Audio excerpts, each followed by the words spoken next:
Assalamualaikum warahmatullahi wabarakatuh. Innal hamdalillah nahmaduhu wa nasta'inuhu wa nastaghfiruh wa na'udzu billahi min shururi anfusina wa min sayyiati a'malina. May yahdihillahu fala mudilla lahu wa may yudlil fala hadiya lahu. Asyhadu an la ilaha illallah wahdahu la syarika lahu wa asyhadu anna Muhammadan abduhu wa rasuluh. Allahumma salli wa sallim wa barik ala Muhammadin wa ala alihi wa sahbihi ajma'in. Ya ayyuhalladzina amanu taqullaha haqqa tuqatih wa la tamutunna illa wa antum muslimun. Ya ayyuhan nasu taqu rabbakumul ladzi khalaqakum min nafsin wahidah wa khalaqa minha zawjaha wa batha minhuma rijalan katsiran wa nisaa wattaqullaha alladzi tasaaluna bihi wal arham innallaha kana 'alaikum raqiba. Ya ayyuhalladzina amanu taqullaha wa qulu qawlan sadida yuslih lakum a'malakum wa yaghfir lakum dhunubakum wa may yuti'illaha wa rasulahu faqad faza fawzan 'azima.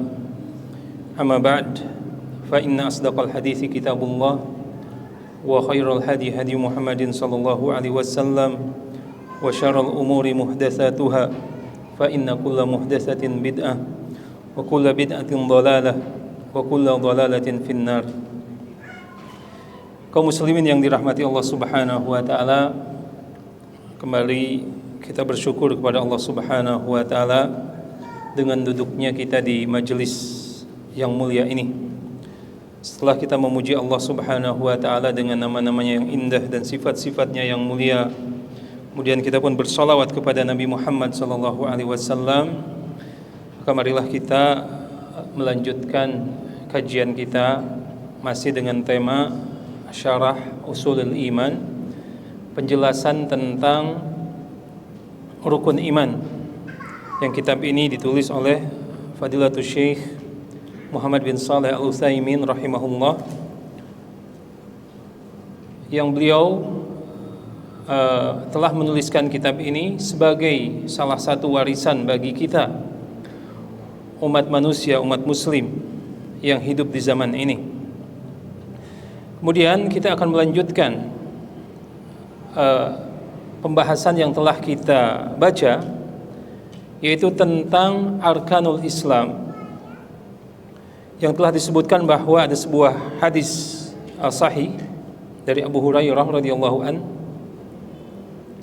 atau Ibnu Umar radhiyallahu anhu anin Nabi sallallahu alaihi wasallam annahu qala bunyal islamu ala khamsatin, bahwa Islam itu dibangun atas 5 dasar. Yang pertama, an yuwahidallaha, yaitu dengan mentauhidkan Allah Subhanahu wa taala. Dan di riwayat yang lain, ala khamsin syahadatu an la ilaha illallah wa anna Muhammadan abduhu wa rasuluh, itu bersyahadat bahwa sesungguhnya tiada ilah yang berhak disembah kecuali Allah Subhanahu wa taala, dan bahwa Nabi Muhammad sallallahu alaihi wasallam hamba dan utusannya, wa iqamus shalah wa ita'uz zakah wa siyamu ramadan wal hajj, dan mendirikan salat, menunaikan zakat, kemudian saum di bulan Ramadan, dan menunaikan haji. Dan pada pembahasan yang terakhir kita telah menyelesaikan pembahasan tentang syahadat la ilaha illallah, maka kita akan lanjutkan dengan syahadat yang kedua, yaitu wa anna Muhammadan abduhu wa rasuluh, bahwa kita sebagai seorang mukmin telah berikrar, bersyahadat bahwa sesungguhnya Nabi Muhammad sallallahu alaihi wasallam hamba dan utusan Allah Subhanahu wa taala.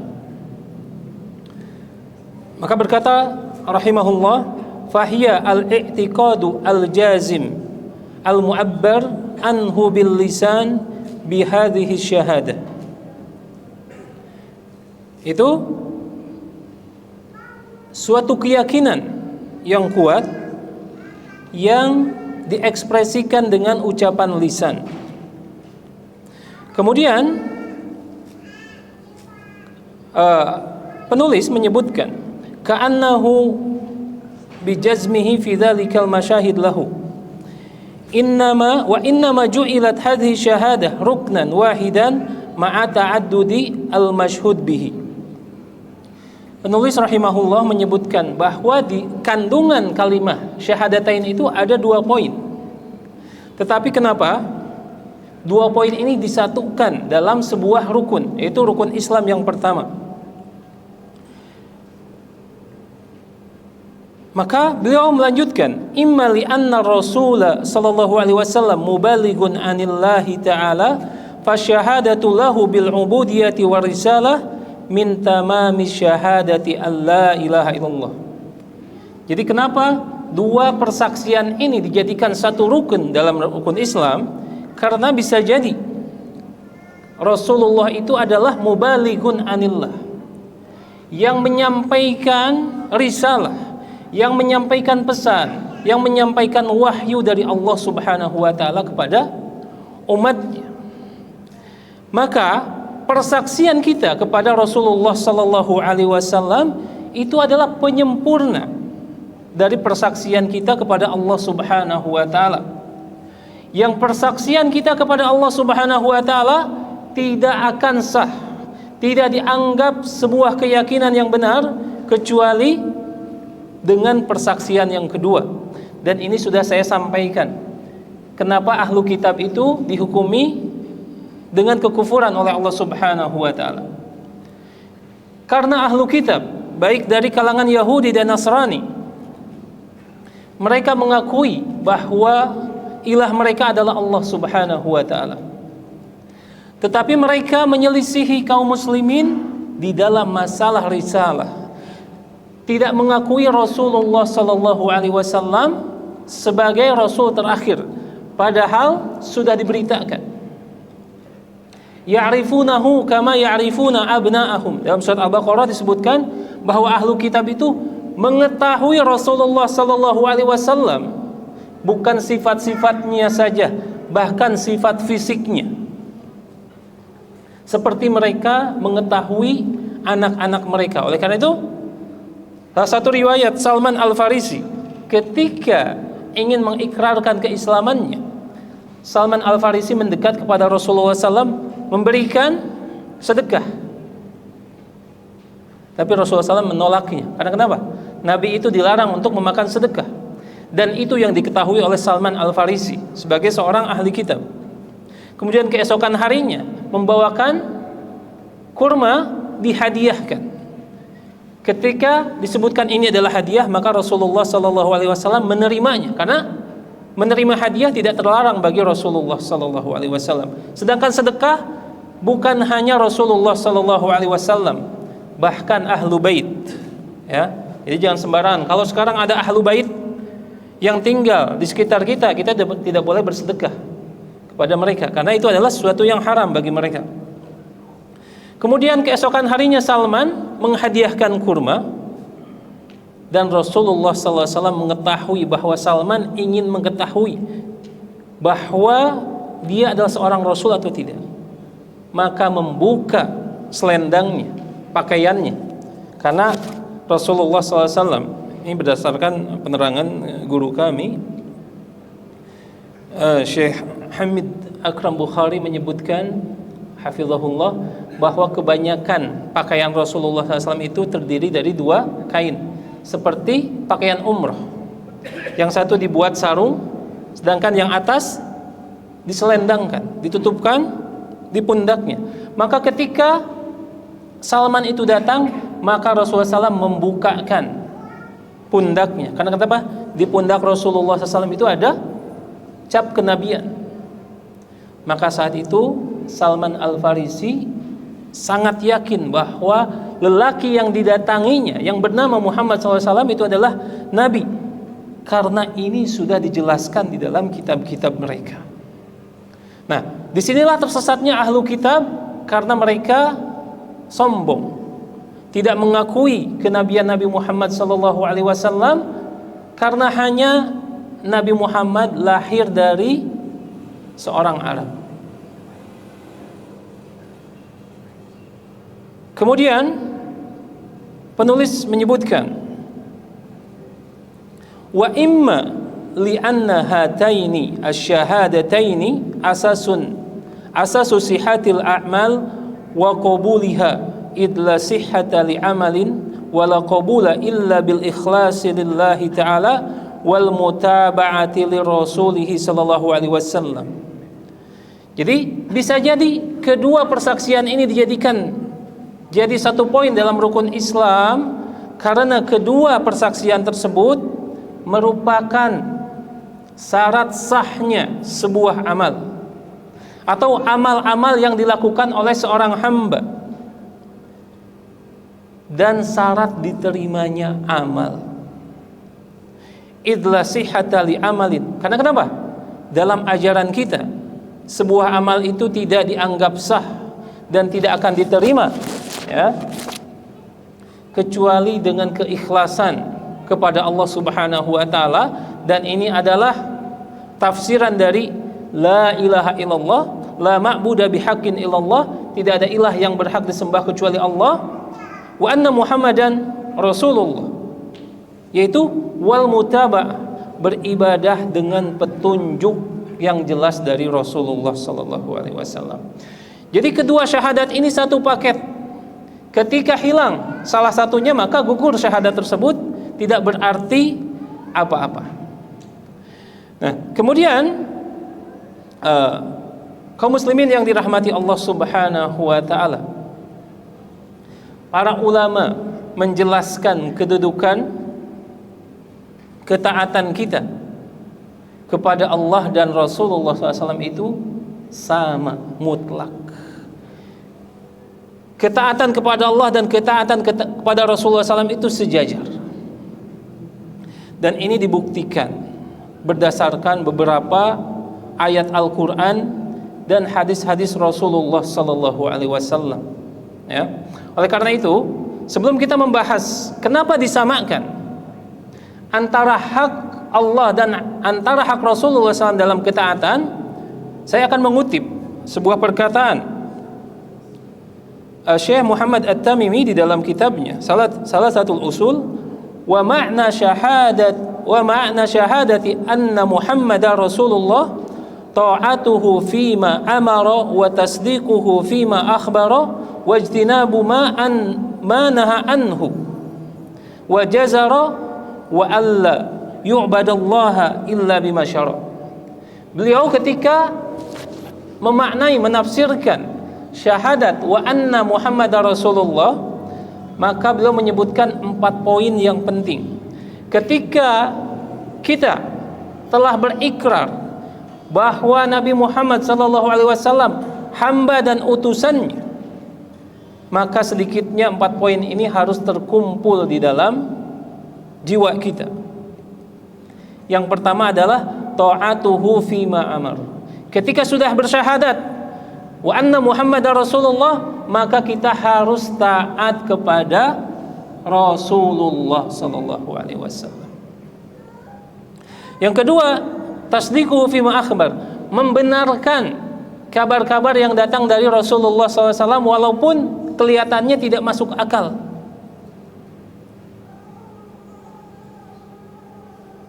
Seperti tentang masalah janin di zaman Rasulullah SAW sudah menjelaskannya. Ya. Kemudian masalah kesehatan, seperti misalkan perkara-perkara yang sering, ya, dijadikan senjata oleh orang-orang yang benci Islam, tentang masalah kalau lalat masuk di air minum kita. Ya. Ini zahirnya tidak masuk akal, tapi Allah Subhanahu wa ta'ala menjadikan Rasulullah SAW itu muballigh, penerima wahyu, dan tidak berkata dari hawa nafsunya, wa ma yantiqu anil hawa. Tidaklah Nabi Muhammad itu berkata dari hawa nafsunya, in huwa illa wahyu yuha. Kemudian yang ketiga, wajtinabu ma naha anhu wajazar. Selain tadi taat kepada perintahnya, kemudian membenarkan kabar-kabar yang sahih darinya, menjauhi apa-apa yang dilarang oleh Rasulullah SAW. Dan yang terakhir, dan tidaklah kita diperkenankan untuk beribadah kecuali dengan apa-apa yang telah dicontohkan oleh Rasulullah SAW. Nah, ini 4 kandungan yang penting yang harus diketahui oleh setiap muslim. Jangan sembarangan mengucapkan wa anna Muhammadar Rasulullah, tetapi keempat poin ini tidak ada di dalam jiwa kita. Mengakui Nabi sebagai Rasulullah, ataupun kita ingin disebut sebagai umatnya, tetapi kelakuan kita jauh dari tuntunan Rasulullah sallallahu alaihi wasallam. Nah, yang akan kita bahas adalah masalah ketaatan. Karena kenapa? Kalau tidak taat, percuma kita bersyahadat. Sebagaimana syahadatnya orang-orang munafik di zaman Rasulullah sallallahu alaihi wasallam. Dan ini menunjukkan bahwa hak ketaatan ini, hak Rasulullah dan Allah sejajar. Ini berdasarkan salah satu ayat di antaranya surat An-Nisa ayat ke-64, di mana Allah Subhanahu wa taala berfirman, "Wa ma arsalna mir rasulin illa liyuta'a biiznillah." Dan tidaklah kami mengutus seorang rasul pun kecuali untuk ditaati dengan izin Allah Subhanahu wa taala. Jadi hakikat diutusnya Rasulullah SAW itu adalah untuk ditaati oleh pengikutnya.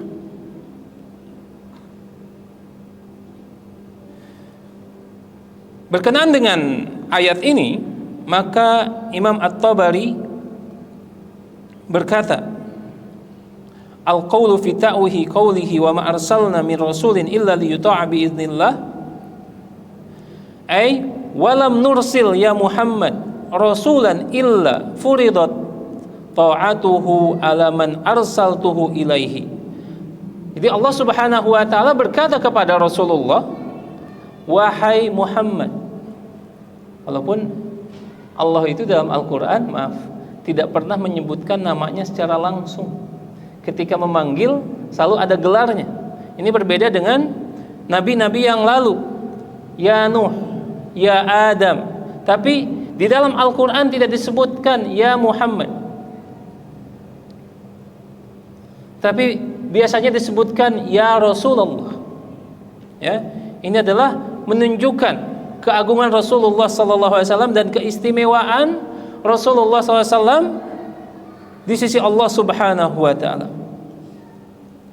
Walam nursil ya Muhammad rasulan illa furidat ta'atuhu ala man arsaltuhu ilaihi. Dan tidaklah aku mengutus seorang rasul pun kecuali ketaatan tersebut difardukan kepada para pengikutnya ataupun kepada kaum di mana rasul tersebut diutus.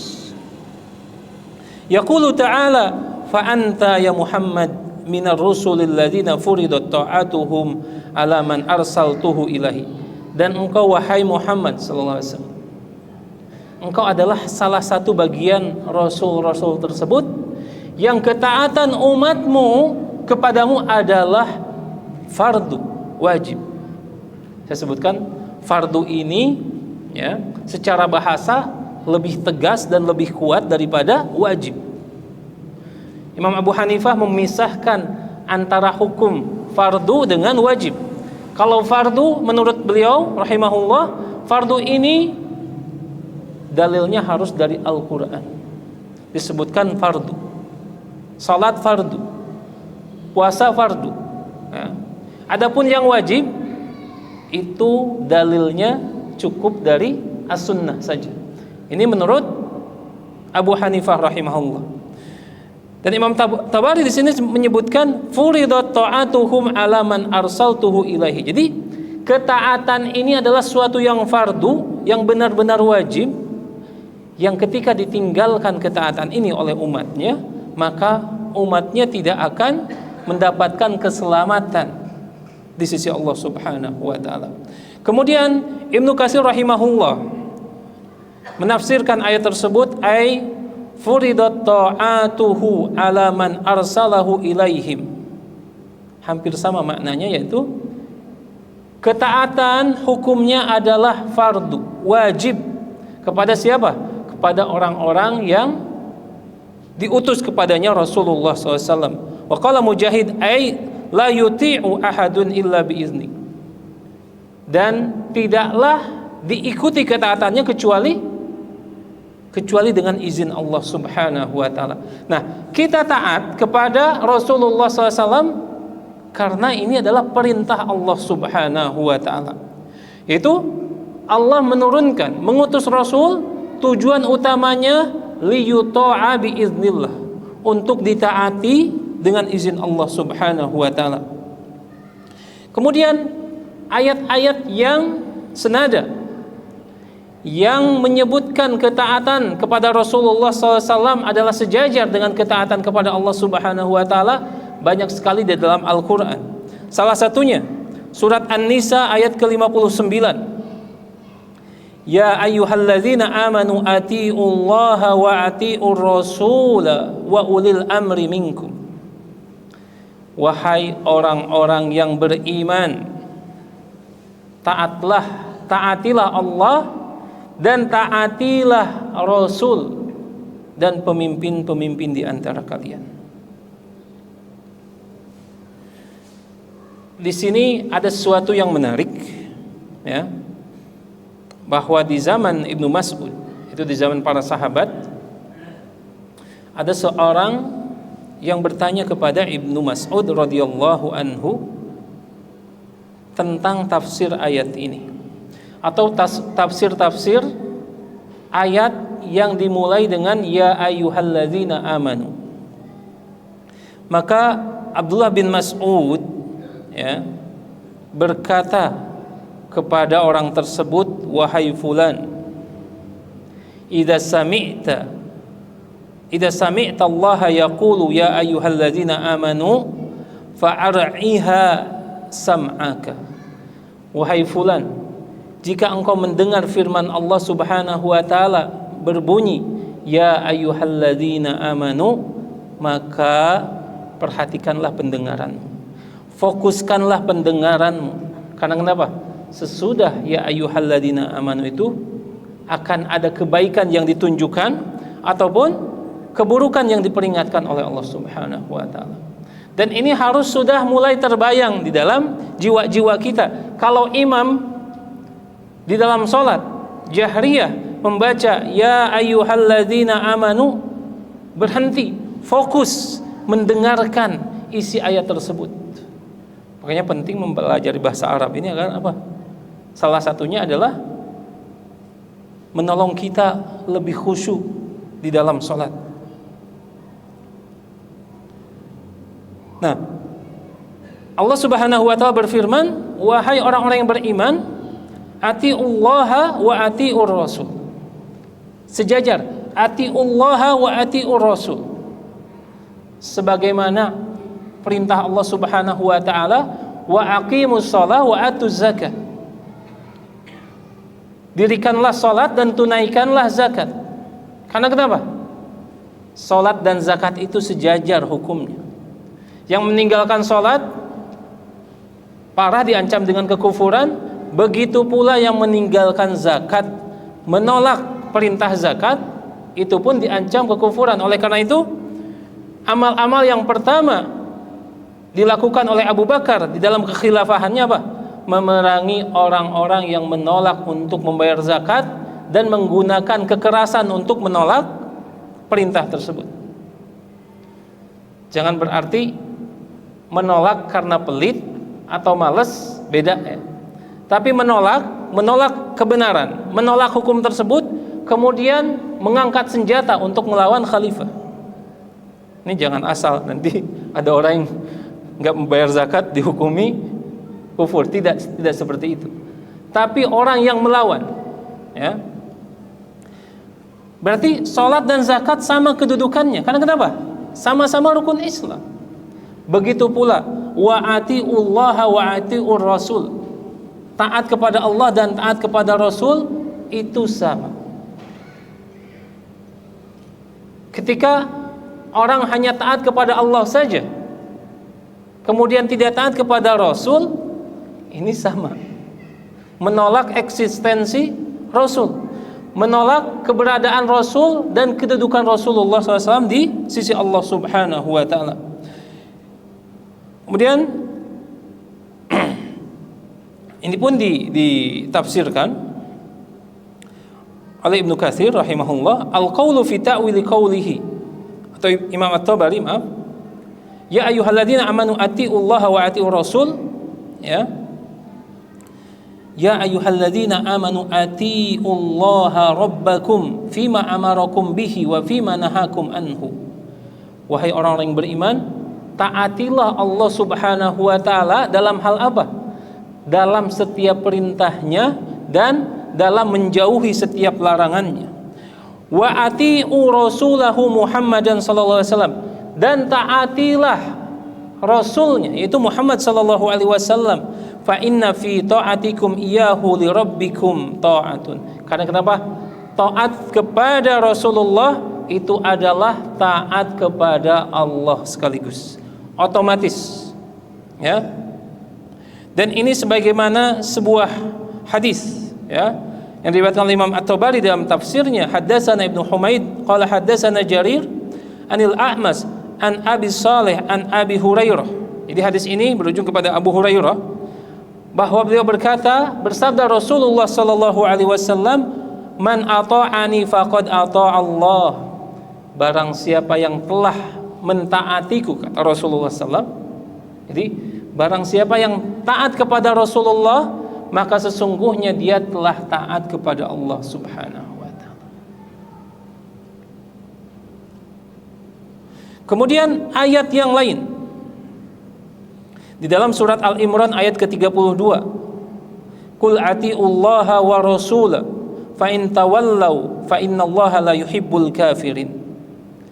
Maka katakanlah, taatilah Allah dan Rasulnya jika kalian berpaling dari ketaatan tersebut, yaitu ketaatan kepada Allah sudah tentu, dan berpaling dari ketaatan kepada Rasul, maka sesungguhnya Allah tidak mencintai orang-orang yang kafir. Disebutkan kata-kata kafir di sini bukan tidak ada hubungannya. Justru ini adalah hubungan yang jelas kepada orang-orang yang taat kepada Allah tapi tidak mau taat kepada Rasulullah SAW, maka dihukumi dengan kekufuran. Karena membeda-bedakan ketaatan antara ketaatan kepada Allah dan kepada Rasulnya adalah salah satu bentuk kekufuran. Kemudian di dalam surat An-Nisa ayat ke-80, Allah pun berfirman, may yuti'ir rasula faqad ata'a Allah. Barang siapa yang taat kepada Rasul, maka sesungguhnya dia telah taat kepada Allah. Wa man tawalla fama arsalnaka alaihim hafidha.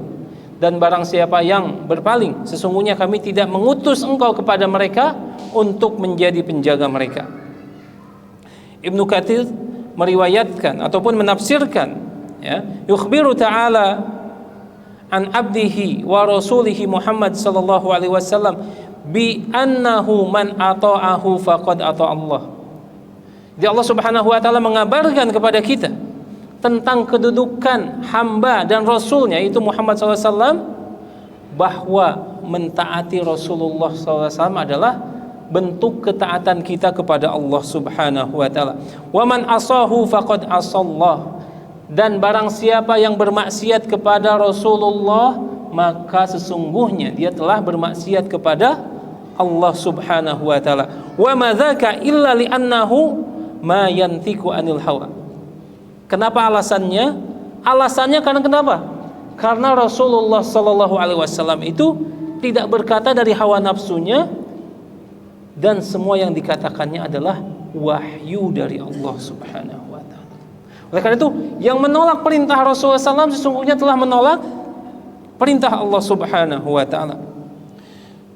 Wa qala Ibnu Abi Hatim, beliau menyebutkan sebuah hadis dari Ibnu Abi Hatim, hadatsana Ahmad bin Sinan Hadatsana Abu Muawiyah, hadatsana Al-A'mash an Abi Salih an Abi Hurairah qala Rasulullah sallallahu alaihi wasallam man ata'ani faqad ata'a Allah wa man asani faqad asallah. Barang siapa yang telah mentaatiku maka dia telah taat kepada Allah, dan barang siapa yang telah bermaksiat kepadaku maka dia telah bermaksiat kepada Allah Subhanahu wa taala. Dan ada sesuatu yang menarik dari tafsir Al-Baghawi, itu Ma'alimut Tanzil, tentang asbabun nuzul ayat ini.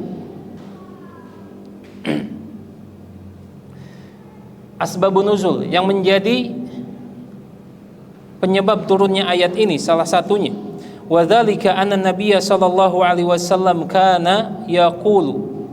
Jadi dahulu Nabi Muhammad sallallahu alaihi wasallam sebelum turun ayat ini bersabda kepada para sahabat, man ata'ani faqad ata'a Allah. Barang siapa yang telah mentaatiku maka sesungguhnya dia telah taat kepada Allah. Wa man ahabbani faqad ahabballah. Dan barang siapa yang mencintaiku maka dia sesungguhnya mencintai Allah Subhanahu wa taala. Maka berkatalah sebagian orang-orang munafik. Biasa orang-orang munafik itu memainkan flying victim, ya, memutarbalikan fakta. Dihembuskan perkataan yang menyudutkan Rasulullah SAW dan mengidentikan Rasulullah SAW dengan Isa bin Maryam dengan perkataan ma yuridu hadzal rajul. Kalau perkataan kita, bahasa kita, apa sih yang dimaui orang ini? Ya. Apa sih yang dimaui lelaki ini? Apakah dia hendak menjadikan dirinya seperti Isa bin Maryam yang disembah oleh pengikutnya? Ya. Kemudian Allah Subhanahu wa taala menurunkan ayat tersebut, ya, sebagai apa? Sebagai penguatan bahwa memang ketaatan Rasulullah kepada Rasulullah SAW itu kedudukannya sama seperti ketaatan kepada Allah Subhanahu wa taala. Dan yang membedakan, ya, yang membedakan Rasulullah SAW dengan anggapan sebagian Nasrani ataupun Nasrani kepada Isa bin Maryam tadi dalam syahadat, wa anna Muhammadan abduhu wa rasuluh. Oleh karena itu salah satu riwayat yang sahih disampaikan oleh Syekh Albani rahimahullah dari lafaz-lafaz tasyahud, asyhadu an la ilaha illallah wa asyhadu an wahdahu la syarikalah wa asyhadu anna Muhammadan abduhu wa rasuluh. Ya. Dan aku bersaksi bahwa Nabi Muhammad abduhu wa rasuluhu, hamba dan utusannya. Ini yang membedakan kita dengan Nasrani. Kita mencintai Rasulullah, kita mentaati Rasulullah, tapi kedudukan Rasulullah itu tidak lebih kecuali sebagai hamba dan utusannya. Tidak naik ke martabat uluhiyah sebagaimana dianggap oleh Nasrani bahwa Isa itu adalah Tuhan. Kemudian tentang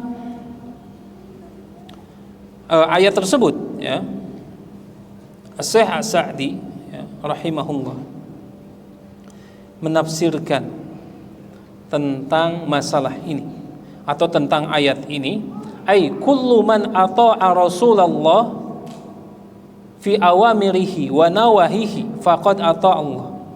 Setiap orang yang mentaati Rasulullah SAW dalam perintah dan larangannya, dia telah mentaati Allah Ta'ala. Ta'ala likaunihi la ya'muru wa la yanha illa bi amrillahi wa syar'ihi wa wahyihi wa tanzilihi. Karena kenapa? Karena tidaklah Rasulullah SAW memerintahkan dan melarang sesuatu kecuali dengan perintah dari Allah, dengan wahyu dari Allah, dengan syariatnya, dengan wahyunya, dengan kitabnya. Wa fi hadza ismatu Rasulillah sallallahu alaihi wasallam. li'annallaha amara bi ta'atihi mutlaqan. Dan di sini ya, ini ada perlindungan dari Allah Subhanahu wa taala untuk mengeluarkan Rasulullah SAW dari derajat ilahiyah sebagaimana yang disangka oleh Nasrani kepada Isa. Karena kenapa? Allah ini memerintahkan taat kepada Rasulullah SAW itu mutlak. Kapan saja, di mana saja. Ketika Rasulullah SAW sudah memutuskan sesuatu, maka kita harus tunduk patuh kepada hal tersebut. Ya. Kemudian yang menarik kata Syekh Sa'di, ya, wa yamdahu ala dzalika wa hadza minal huquqi al mushtarakah fa innal huquq thalathatun. Dan ini termasuk hak-hak yang Allah dengan Rasulullah SAW itu satu. Karena hak-hak Allah dengan Rasulullah SAW itu dibagi menjadi tiga. Kata beliau, ya, hak lillahi ta'ala, ada hak yang khusus bagi Allah saja, yaitu hak peribadahan, ya. Yang kedua, hak yang khusus untuk Rasulullah sallallahu alaihi wasallam, seperti hak kita untuk mengagungkan Rasulullah SAW. Hak Rasulullah SAW untuk kita bersolawat kepadanya, ini hak Rasulullah sallallahu alaihi wasallam. Dan yang ketiga, hak al-mushtarakah, hukuk al-mushtarakah ataupun hak al-mushtarak, itu di mana di dalam hak ini yang ketiga ini Allah dan Rasulullah SAW sama-sama memiliki hak tersebut, yaitu hak ketaatan dari hamba terhadap Allah dan dari pengikut terhadap Rasulullah sallallahu alaihi wasallam. Ya. Oke, baik, kita lanjutkan nanti setelah Isya. Wassallallahu ala nabiyyina Muhammadin wa ala alihi washabbihi ajmain. Al-Imran 32, sekarang 132. Ini berhubungan sekali. Karena di dalam surat Al-Imran ayat ke-132 ini Allah menjanjikan pahala bagi orang-orang yang mentaati Rasulullah sallallahu alaihi wasallam. Di mana Allah Subhanahu wa taala berfirman, wa atiullaha war rasul la'allakum turhamun. Maka taatilah Allah, atau taatlah kepada Allah Subhanahu wa taala dan kepada Rasulullah sallallahu alaihi wasallam. Mudah-mudahan kalian akan termasuk orang-orang yang diberikan rahmat oleh Allah Subhanahu wa taala. Dan rahmat ini adalah berupa kebaikan, karena laknat adalah keburukan. Barang siapa yang berusaha taat kepada Rasulullah sallallahu alaihi wasallam, maka akan dibukakan rahmat dari mana saja yang Allah kehendaki. Karena rahmat itu bisa berupa umur yang panjang, badan yang sehat, ilmu yang banyak, kemudian tempat tinggal yang baik. Salah satunya kebaikan-kebaikan ini akan kita dapatkan dengan taat kepada Rasulullah sallallahu alaihi wasallam. Dan sebaliknya, orang-orang yang bermaksiat kepada Rasulullah sallallahu alaihi wasallam, Allah pun menjanjikan siksaan yang dahsyat, di mana Allah Subhanahu wa taala berfirman di dalam surat Al-Jin ayat ke-23, illa balagha minallahi wa risalatihi wa man ya'sillaha wa rasulahu fa inna lahu nar jahannam khalidina fiha abada. Allah Subhanahu wa taala dalam ayat ini menerangkan kedudukan Rasulullah, illa balagha minallahi wa risalatihi. Tidaklah Nabi Muhammad kecuali orang yang menyampaikan risalah dari Allah Subhanahu wa taala. Dan barang siapa yang bermaksiat kepada Rasulullah, kepada Allah dan Rasulnya, maka baginya adalah neraka jahanam dan kekal di dalamnya. Dan ini yang saya singgung tadi, bahwa meninggalkan ketaatan kepada Rasulullah SAW ini adalah menjatuhkan diri ke dalam kekufuran. Karena tidak mungkin Ketika bukan kekufuran, tidak mungkin Allah balas dengan neraka jahanam kemudian kekal di dalamnya. Ini menunjukkan bahwa bermaksiat kepada Rasulullah sallallahu alaihi wasallam dan menghalalkannya, ya, ini adalah kekufuran yang wajib ataupun berhak mendapatkan siksa dari Allah Subhanahu wa taala. Kemudian yang penting di zaman kita saat ini, sepeninggal Rasulullah sallallahu alaihi wasallam, ya, banyak sekali orang-orang yang mengatakan mereka adalah muslim, mereka adalah pengikut Al-Quran, tetapi hanya mengikuti atau menyepakati apa-apa yang ada di dalam Al-Quran saja. Sedangkan tentang masalah hadis, mereka tidak mau mengikutinya dengan berbagai alasan. Alasan yang dibuat-buat dan alasan yang menunjukkan bahwa mereka bodoh tentang ilmu hadis. Salah satunya, satu tayangan mungkin ya, yang ini harus dihindari. Dalam kanal YouTube ada sebuah channel namanya Pemuda Sesat. Dari judulnya sudah sesat, maka jangan didekati, ya. Dia mengundang salah satu bintang, anak tokoh muslim. Kemudian ketika ditanya, kalau menurut Anda hadis gimana? Adapun hadis saya tidak 100% mempercayainya. Karena kenapa? Hadis itu ditulis setelah beberapa abad sepeninggal Rasulullah sallallahu alaihi wasallam. Ya. Ini menunjukkan bahwa dia tidak belajar tentang ilmu hadis. Bahwa pengetahuan dia tentang hadis nol. Maka hendaknya orang yang tidak mengetahui tentang seluk-beluk ilmu hadis tidak berkata, tidak punya statement tentang hadis. Sebagaimana kita punya profesi. Profesi kita seorang misalkan insinyur. Jangan terlalu memaksakan kita punya statement bahwa kita ngerti tentang masalah akunting. Karena dua hal yang berbeda, harus dipelajari dulu. Terlebih ini dalam masalah agama, masalah keyakinan, ya. Dan ini sudah disampaikan oleh Rasulullah sallallahu alaihi wasallam dalam sebuah hadis, dan hadis ini hadis yang disahihkan oleh Syekh Albani rahimahullah, ya, diriwayatkan oleh Ibnu Majah dalam sahihnya. Yushaku an yaquda ar-rajulu muttaki'an ala arikatihi yuhaddisu bihadisin min hadisi fayaqulu. Jadi Rasulullah SAW 14 abad yang lalu sudah menyampaikan, dan para ulama membahas bahwa orang-orang seperti ini yang disebut Qur'aniyin, orang-orang yang hanya mengikut Quran saja, itu muncul di awal-awal abad ke-19, ya. Jadi akan ada seorang laki-laki yang duduk, ya, duduk bersantai, kemudian ngobrol tentang hadis-hadis yang diriwayatkan oleh Rasulullah SAW, kemudian berkata, bainana wa bainakum kitabullah. Kata dia, sudahlah, di antara kita hanya ada kitabullah.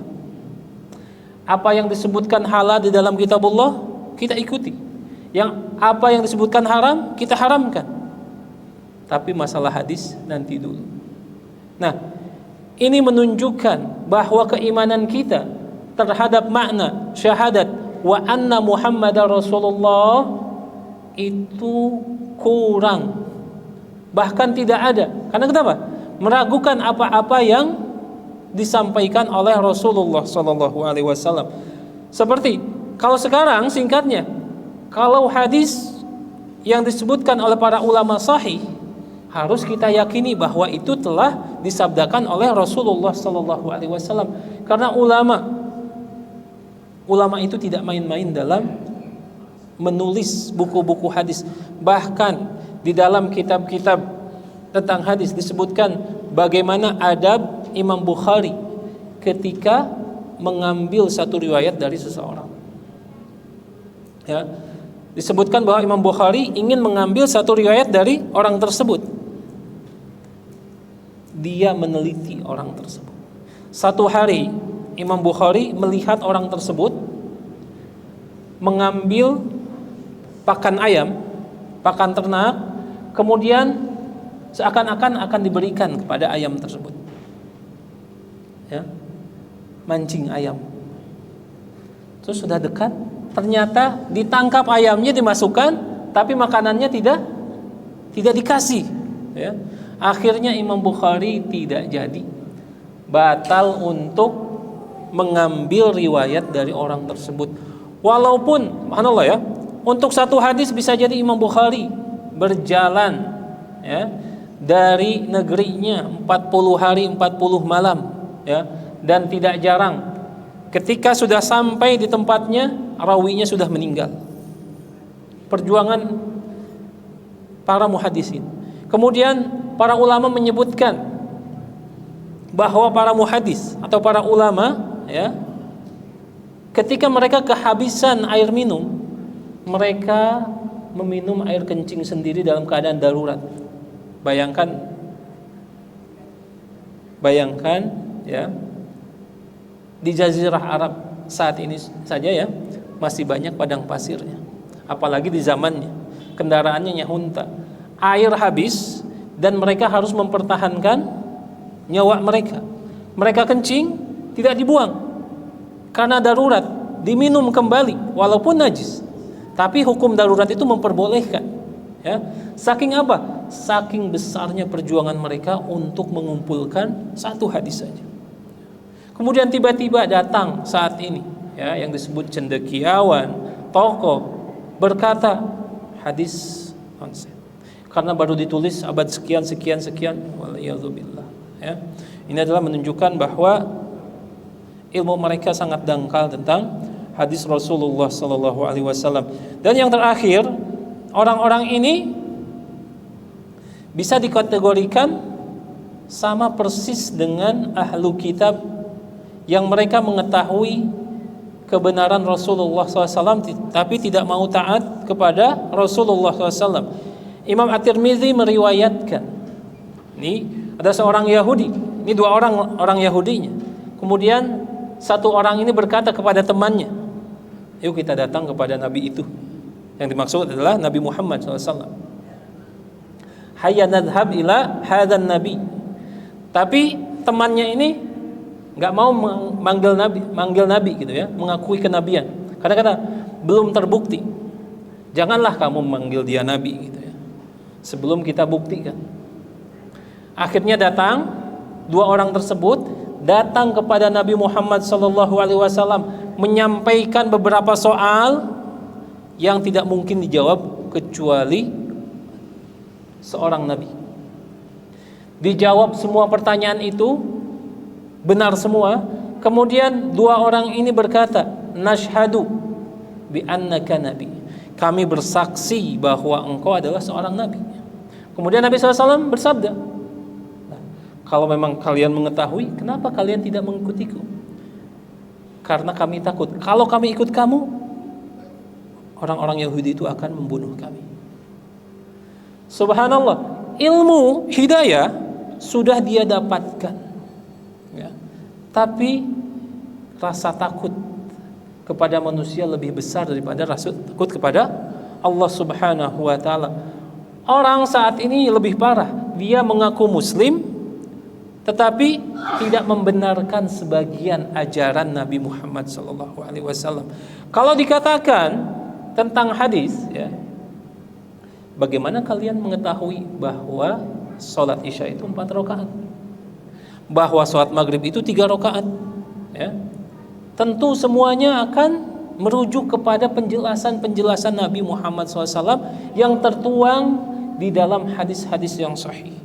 Walaupun memang ada isyarat-isyarat dari Al-Quran, tetapi kedudukan Al-Quran itu mubayyin. Makanya disebutkan Al-Hikmah. Al-Hikmah itu Al-Quran. Salah satu tafsirannya adalah As-Sunnah, yang menjelaskan Al-Quran. Karena Al-Quran itu banyak sekali ya, diturunkan secara global, kemudian diterangkan secara terperinci dari hadis-hadis Nabi Muhammad sallallahu alaihi wasallam, ya. Oleh karena itu, kaum muslimin yang dirahmati Allah Subhanahu wa taala, ini masalah penting, ya. Masalah yang tidak boleh kita berselisih di dalamnya, masalah ketaatan, kemudian masalah kedudukan Rasulullah SAW, dan masalah-masalah hadis-hadis yang disampaikan oleh Rasulullah SAW. Jangan sampai kita berselisih pendapat dalam masalah ini. Harus sepakat bahwa semuanya adalah wahyu dari Allah Subhanahu wa taala, dan ketaatan terhadap hadis-hadis ini adalah mutlak. Karena kenapa? Allah Subhanahu wa taala berfirman dalam surat Al-Hasr ayat ke-7, "Wa ma atakumur rasulu fakhudhuhu wa ma nahakum anhu fantahu." Dan apa-apa yang datang dari Rasulullah SAW berupa perintah, maka ambillah, ikutilah, dan apa-apa yang dilarang oleh Rasulullah SAW maka jauhilah. Dan ini ayatnya mutlak, kapanpun, dimanapun, sampai hari kiamat, akhir kiamat, sampai menjelang kiamat. Ketika kita mendengar bahwa ada perintah Nabi, maka kita harus taat kepada perintah tersebut. Semoga Allah Subhanahu wa taala memberikan hidayah dan taufik kepada kita, sehingga kita menjadi benar-benar seorang pengikut Nabi Muhammad SAW yang membenarkan hadis-hadisnya, yang taat kepada perintahnya, dan yang tidak beribadah kecuali dengan petunjuk Rasulullah sallallahu alaihi wasallam. Terakhir saya ucapkan terima kasih, jazakumullah khair, pada DKM dan semua yang telah berpartisipasi dalam kajian ini. Kemudian kepada yang hadir pun, menjadikan momen ini sebagai sunnah hasanah, sunnah yang baik, walaupun hanya dengan menyampaikan kepada saudara kita, tetangga kita, bahwa di sini ada kajian yang bermanhaj ahlus sunnah wal jamaah. Kita tidak tahu ajakan kita ini akan menjadi ladang pahala dan menjadi sebab orang-orang mendapatkan hidayah dari Allah Subhanahu wa taala. Hada wa sallallahu ala nabiyyina Muhammadin wa ala alihi wa sahbihi ajmain. Wa akhiru da'wana alhamdulillahi rabbil alamin. Subhanakallahumma wa bihamdika asyhadu an la ilaha illa anta astaghfiruka wa atubu ilaik. Assalamualaikum warahmatullahi wabarakatuh.